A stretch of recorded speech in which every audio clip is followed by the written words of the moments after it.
This is Michael LaPreziosa from Shuto Karate Club of Sellersville. This video is an instructional on the kata Bassai Dai. Now this is not, this is for those who already know the moves of Bassai Dai, how to do it, so I'm not going to go over the individual moves. Instead, I'm going to cover two aspects of it. The first one is use of the hips in the kata, and the other is returning to your starting point at the end of the kata. And I want to emphasize that as I speak and do the kata at the same time, I may introduce some bad habits into the video, which I don't intend to do. So if that's the case and there's a difference between what I say and what I do, go with what I say. Or if there's a difference between what I do and what you know is good technique, go with what you know is good technique. If you already know Bassai Dai, then you know what good technique looks like. So with that out of the way, let me talk about those two things. One is the use of hips. Every kata, of course, uses the hips, some more than others. For instance, the katas like the tekis, they use the hips, but the movements are subtle. They're quick, but they're very small, because you're do the entire kata in a kibadachi facing the same direction. Bassai Dai, on the other hand, has a lot of turns, a lot of changes, so it has a lot of very big hip movements, which, if done correctly, add a lot of power to the kata, to the techniques, and also make the kata look very impressive. The second thing is returning to your origin at the end of the kata, and that's a feature of all of the Shotokan kata. You return to the point you started, even to the extent that there is an advanced kata called Chinte that has 3 backward bunny hops at the end of the kata just to get you back to your starting point.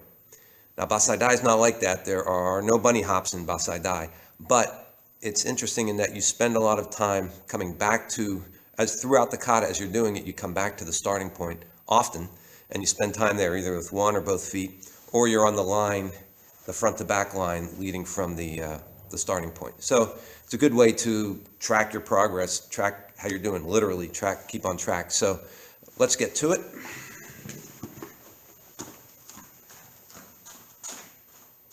So I'm going to start with the hip movements. So first movement here. Now we start big hip movements. I'm going to whip it around to do this 180-degree turn. My belt knot is facing this way. Then I'm going to draw the sword and turn my hips that way. Now I do this as a quick turn. One foot, other foot, another big hip movement. Here, and then draw the sword again, turn the hips that way. So done quickly, hopefully correctly, it looks like this.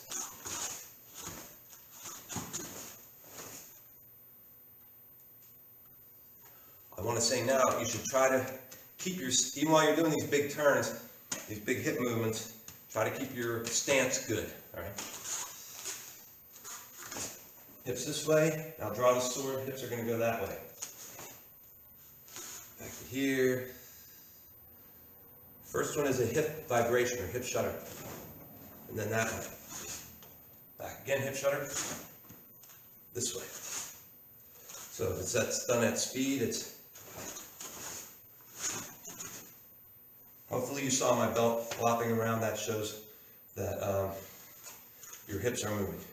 Now it's a big movement, so I'm going to turn my hips this way and then come back to here to do the Kokutsudachi Shitoke. Now just ordinary hip movements of the back stances. Now here, as you know, I like to do this by turning this way. Then I'm going to cut with the hip for the kick. So spin the hips here and cut, come back. Now I'm going to turn around so you can see. Have the hip, pull that leg back. Now this is just going to be an ordinary hip shudder. Now a big turn this way. And now a big hip, dramatic movement. Same here, big dramatic movement. Now on these three, your hip's going to do a hip shudder, like the kata, like the tekis, because you're going to keep it at you. Now for these are big, dramatic, sudden hip movements.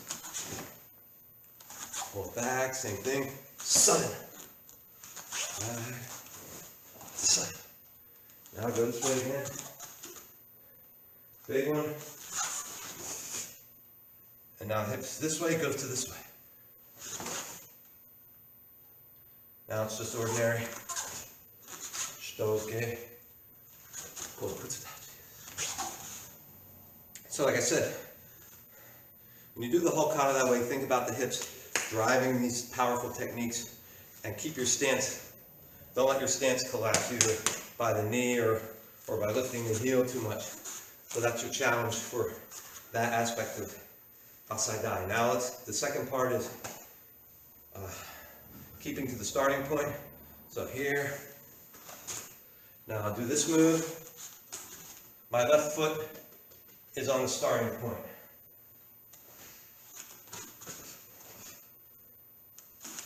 Come up, I'm right on the starting point here. Come up, I'm right on either side of the starting point. My left foot, well, it should be on the starting point, and it will be.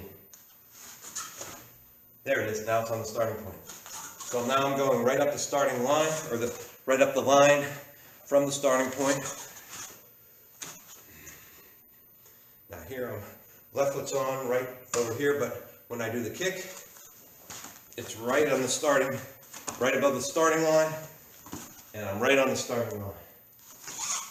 Still.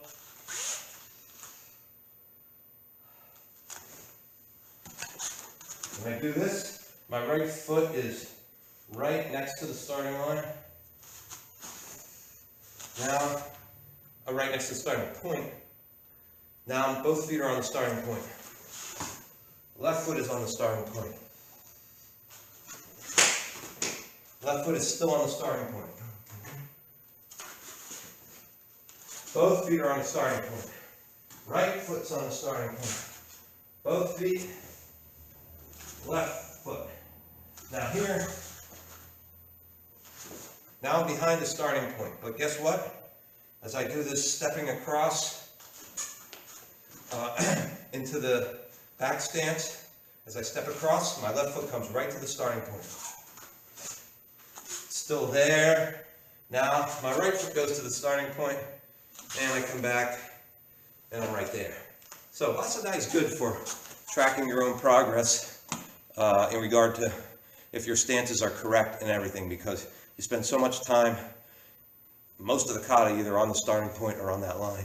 So it's good to check how consistent are your stances. So I hope this video helped, and let me know. Good luck with your practice.